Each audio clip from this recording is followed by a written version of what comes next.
Josh, how does an index annuity work? Okay, Blaine, an index annuity, also known as a fixed index annuity, keyword, think hybrid. Okay. So it has features of a variable annuity and a fixed annuity. The primary design for people looking for principal protection as number one priority, and number two would be growth opportunity without risking a dime in the stock market.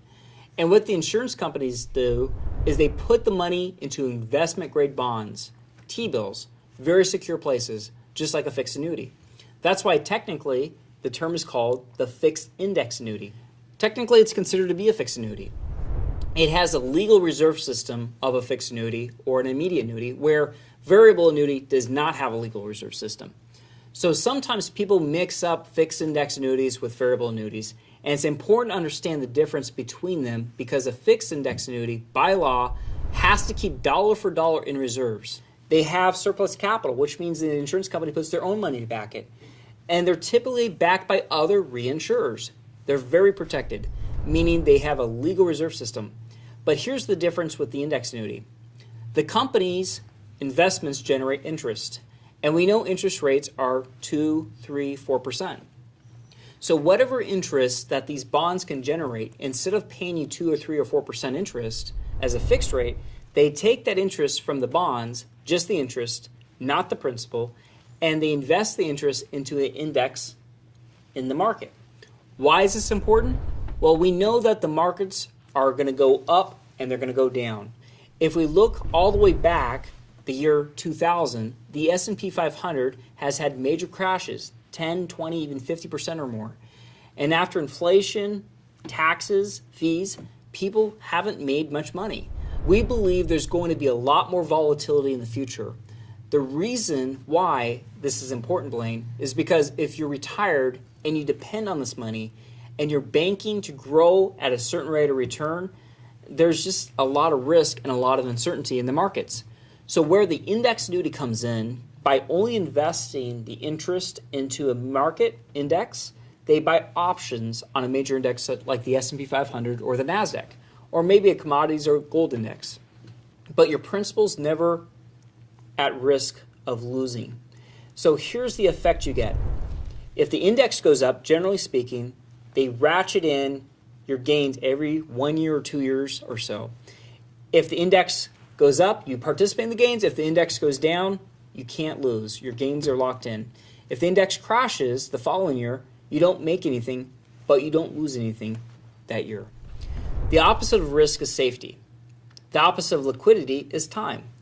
The first way to make money is called safety. The opposite of safety is risk. So you can keep your money in the bank, and if you want a higher return than the bank, you have to go to risk and risk in the market. The other way to make money is called liquidity. The opposite of liquidity is time. So here's an example. You can keep everything in savings account, and you'll get a fraction of 1%. That's called liquid and safety. It's not going anywhere. I'm not going to lose it, and I can get out of it quickly. Absolutely. Now, liquid goes from 0 years to 30 years. If you go 30 years out, you could probably get 7% on your money. If you go 20 years out, you may only get 6% on your money. If you go 10 years out, you might get 5% on your money. You either got to commit to risk or you got to commit to time. An index annuity would be considered a time category. Now, it doesn't mean it's completely illiquid.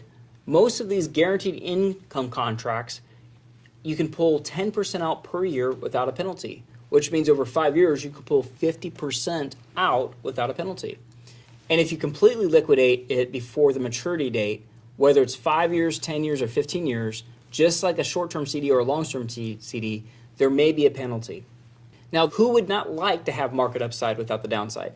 If the market's volatile, for the most part the last 15 years, I've seen the NextGen annuities have higher return without risking your principal. This sounds great. It sounds too good to be true. It sounds too good to be true, but there are 3 ways a company can limit your gains. You may want to make sure you take some notes on this and pay close attention to the terms. Blaine, one way a company may limit your gains is they may put a cap, keyword ceiling, meaning the most you can make in a year is 5% if you have a 5% cap. The market makes 20% next year, you only get 5. Not a very big cap. You might have a 10% cap. but not all companies have caps. I prefer companies that don't necessarily have a cap, and if it does, it needs to be a much higher cap. So if the market goes up, you're up 10%. Now, does the insurance company get everything above 10%? Absolutely not. The insurance company does not get anything above 10%. No, because the insurance company places the money in bonds, T-bills, investment-grade bonds.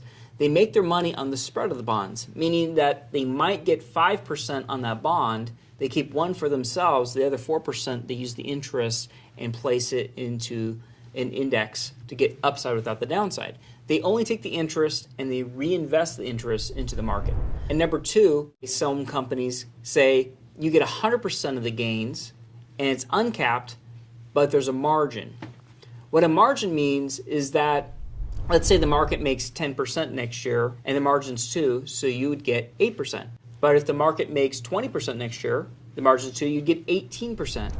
But if the market crashes by 30%, they don't charge you a margin. They can only charge a margin only if the index rises in play. But some companies say you don't get 100% of the gains, you only get to participate in the gains. For example, you may only get 50% of the gains. If the market goes up by 20, you get 10. Some companies give bonuses. What is a bonus? Well, this sounds good. Okay, well, a bonus means if you put $100,000 into an annuity, they give you a 20% bonus. And then you start off with $120,000 from day one. Blaine, have you ever heard of the phrase, if it sounds good, too good to be true, it usually is? Yeah, I think I've heard of that. Okay. Well, there's only so many pennies in the dollar. There are some bonuses that companies give, and it's okay to have a bonus. But generally speaking, if you have a bonus that's big, a lot of times the caps are going to be really low, or the participation rates for future returns are going to be low, or the margins are going to be high. And if you don't hold your money to the full term, you may not keep the full bonus. So what you want to know is the terms of the annuity, and sometimes they can change the terms after the first year, as we all want to know what renewal rates are going to be. For example, let's say you have a cap of 10% the first year, and then they drop the cap down to 5% the second year. Those are important to understand what the renewals will be. Now, index annuities weren't popular in the 80s and 90s. Why? Because why would you want to have a cap if the market went straight up? Then 2007 and 2008 happened, and people were thinking, okay, we're back to normal again. 15 years ago, there were only $5 billion in index annuity sales per year. Today, it's over $55 billion, and I believe it's going to be over $100 billion in index annuity sales over the next 5 years. Here are some concepts that people put in play where you have 2 types of money for your retirement savings. Some of your money is for growth and accumulation. The other money is for protection and income. 2 different types of vehicles for 2 different reasons.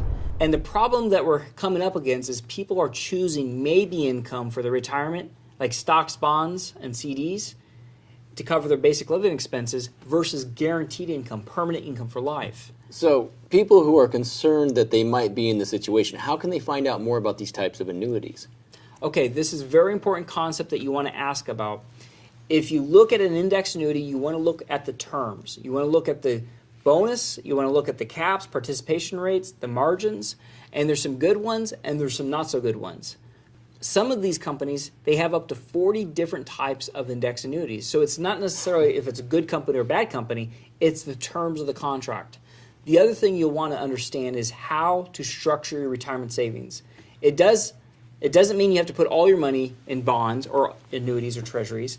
It's okay to have some of your money grow in the market, but if you depend on $3,000 a month to live off your retirement plus Social Security, it's probably not best to have to take away any withdrawals out of the market while the market goes down, which is called asset erosion. It's hard to find one annuity contract that has it all. Opportunity for growth, low fees, guaranteed income. I wish they all had it in one, but my point is this.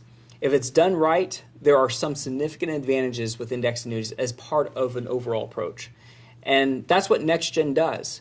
It takes the best of each type of annuity and rolls it into a comprehensive strategy for a reliable income and protected growth opportunity.